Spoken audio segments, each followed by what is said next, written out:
Hey guys, welcome back to our channel. Before moving to today's topic, don't forget to hit that subscribe button and turn on notifications so you never miss a video. As usual, I'll be using a tire to break up the grain spine. Then I'll put down a layer of straw in the basket and then a layer of grain spine on that and then another layer of straw, and I'll alternate until the basket is full. It's going to use 7 quarts of grain spine to inoculate a laundry basket this size.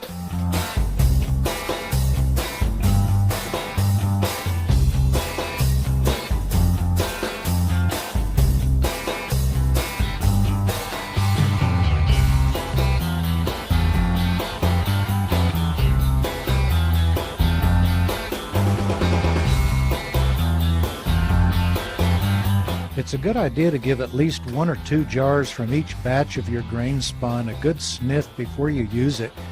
Each mushroom species has a distinct fragrance signature, and you'll learn over time to recognize right away if you have any contamination present. Another thing to notice, you'll see as I dump the grain spine onto the straw, I'm carefully avoiding the edges of the basket. I want to keep my grain spine to the middle of the basket and up to about, say, 2 inches, about 4 centimeters or so from the edge. And the reason for that, I have found that most straw projects contaminate when the grain spine gets near the edge. If it dries out, the mycelium weakens. Then when it gets re-moisturized, any contaminants that may be on it, the molds will grow faster than the mushroom mycelium can recover, and they will then take over the grains and move into your straw, ruining the project. So try to keep your grains away from the very edges.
You can see I try to loosen up the straw that might be packed and then get it laid down as evenly as possible between the layers of your grain spine.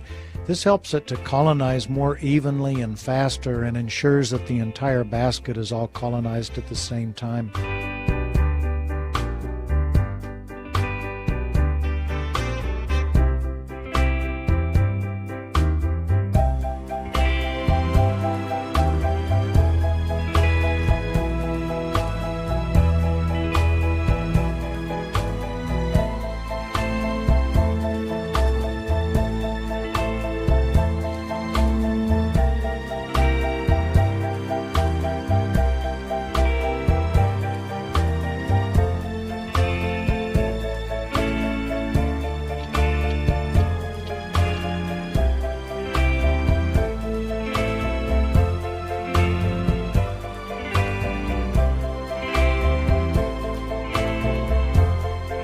I should probably point out it takes a bit of practice to Get an eyeball measurement for how much straw you need to chop up and pasteurize for a given project.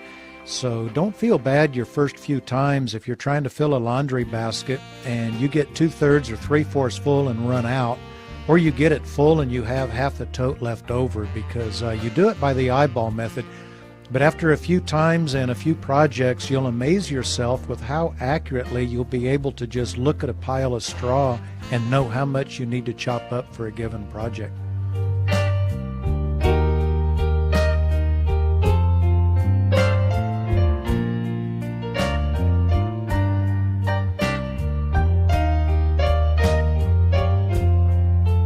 You're going to need to hold your straw compressed a little bit. You don't need a whole lot of weight on it, but you do need to keep a little bit of pressure to keep your straw from fluffing up.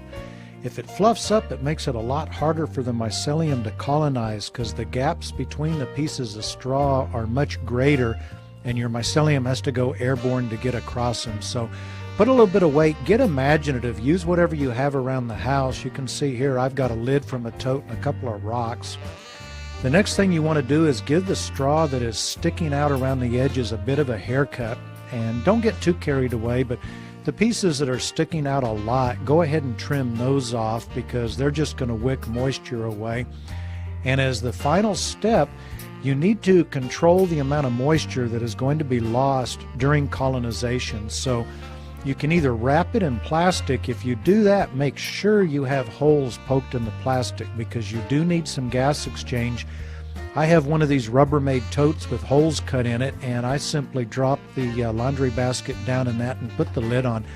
Colonization is going to take about 2 to 3 weeks, and once it's fully colonized, the surfaces are still going to have uncolonized straw, because the dry straw will not colonize. But you'll notice underneath the cover you have there, it will fully colonize. And if you look down about a 1/2 inch deep into the straw, it will be fully colonized. And at that point, take it out of the tote and find a shady place in your yard. If you have a mini greenhouse, you can fruit it in that. But oyster mushrooms require a lot of light and a lot of air exchange. And so I found that it's best to put them outside. If you're growing Psilocybe cubensis, then they work great in a mini greenhouse. But oyster mushrooms want more light than that and more air exchange, so they'll do a lot better under a tree or on your back porch under an awning. Just be sure to keep them well watered, keep it moist, and keep the air exchange high, and it'll work out really well for you.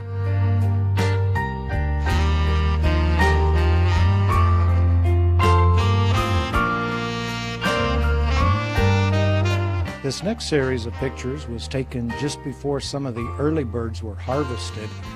All in all, we ended up getting about 10 pounds of mushrooms from this laundry basket on the very first flush. It flushed several times after that.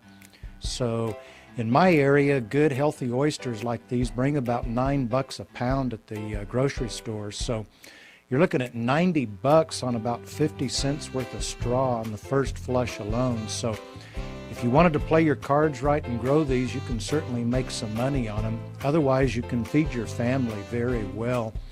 Now we're going to move right from the laundry basket into the straw log tech. And as this tech starts, that good-looking guy behind me is showing his wife how he breaks up the spawn jars on a tire before spawning them.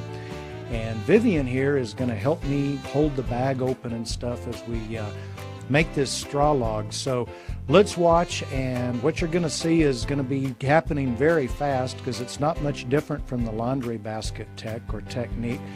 So we're going to stuff this straw log, and once the straw log is full, we'll roll it on the floor, get it flattened out real good into shape, and then I'll take an arrowhead and poke some holes in it for ventilation, for gas exchange.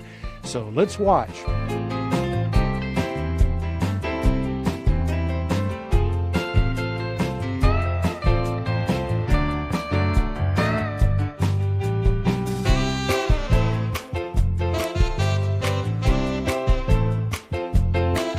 I'm going to keep this clip running and fast forward so I don't bore you to tears with it.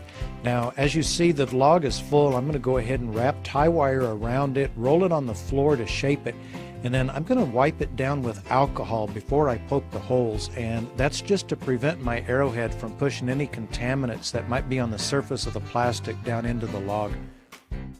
The reason I put the straw log on this tote lid is because over about the first 3 or 4 days, excess moisture will be draining from the straw and leaking out, so you need it to be on something to keep from making a mess.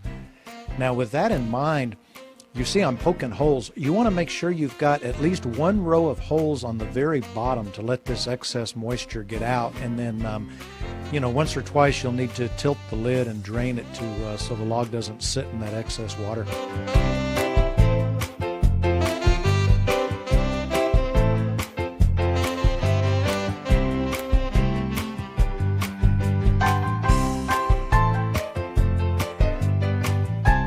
As you can see, 24 hours later, the mycelium is already recovering on the grain kernels themselves, and by day 3, it's growing rapidly. Now, this is oyster mycelium. It's very fast growing, but depending on the species, full colonization will take anywhere from, say, about 8 to 14 days. And at full colonization, very carefully take some scissors and slit down the length of the bag and unwrap it. I like to unwrap it, expose it to air, and put it into fruiting conditions. A mini greenhouse works really nice, but keep the plastic where you can sort of fold it back into place as a humidity tent, and then several times a day open it up and fan it out, and then close the plastic again. This will maintain 100% humidity right up against your straw log, and it'll really help to stimulate pinning. This final set of pictures was taken just before harvest, and they're an excellent demonstration of the difference between indoor and outdoor growing. Not only is this the same species you saw in the laundry basket, it's genetically identical. It's from the exact same culture, the exact clone. However, the ones outdoors were a completely different shape. They were much thicker and meatier and had a lot more weight to them. The difference is the natural sunlight the ones outdoors received is much brighter than the fluorescent lights I use indoors. These were grown in a mini greenhouse in my bedroom at normal room temperature, which is considerably warmer than it was outdoors when the laundry basket was fruiting. Cooler weather gives you a higher quality fruit. It grows much slower and thicker, so the outdoor laundry basket, even though it was genetically identical to this, had a much different presentation.